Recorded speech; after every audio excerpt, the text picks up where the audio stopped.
নেত্রকোনার খালিয়াজুড়িতে সাবেক স্বরাষ্ট্র প্রতিমন্ত্রী লুৎফুজ্জামান বাবরের মুক্তির দাবিতে মানববন্ধন অনুষ্ঠিত হয়েছে। বুধবার উপজেলার প্রধান প্রধান সড়কে বিএনপি ও অঙ্গ সংগঠনের ব্যানারে এই কর্মসূচি পালন করা হয়।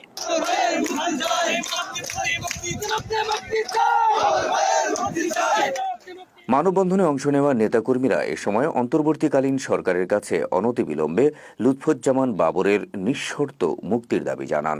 এই খুনি হাসিনা সরকার আমাদের নয়নের মণি, আমাদের নেতাকে মিথ্যা মামলা দিয়ে দিনের পর দিন, বছরের পর বছর তার অবৈধ কারাগারে বন্দী রেখেছে।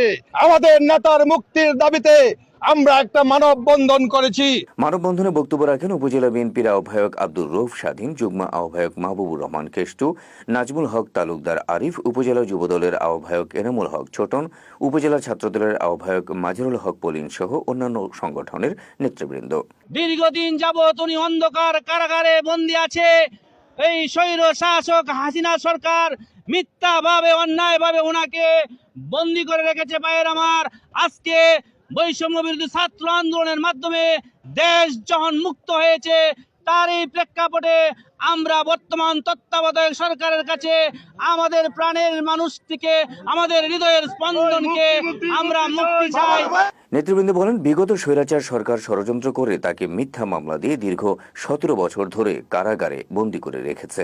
বেশ কয়েকটি মামলার রায়ে তাকে বিভিন্ন মেয়াদে সাজাও দেওয়া হয়েছে, কিন্তু এসব পরিহার করে অবিলম্বে তাকে নিঃশর্তে মুক্তি দিতে হবে।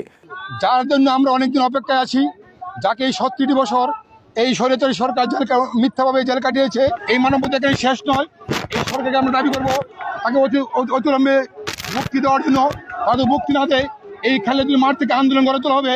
সেই আন্দোলন ঢাকার মাঠে গিয়ে শেষ হবে এবং তাকে আমরা জেলখান থেকে মুক্ত করে নিয়ে আসবো। এদিকে বাবরকে মুক্তি দেওয়া না হলে ঢাকার রাজপথে বাবর আন্দোলন গড়ে তুলে তাকে কারাগার থেকে মুক্ত করে নিয়ে আসা হবে বলে জানান নেতারা। জনাব লুৎফুজ্জামান বাবর সাহেবকে হিংসার বশীভূত হয়ে ওই হাসিনা তার কারাগারে দিনের পর দিন, বছরের পর বছর, মাসের পর মাস বিনা অপরাধে বন্দী করে রেখেছে।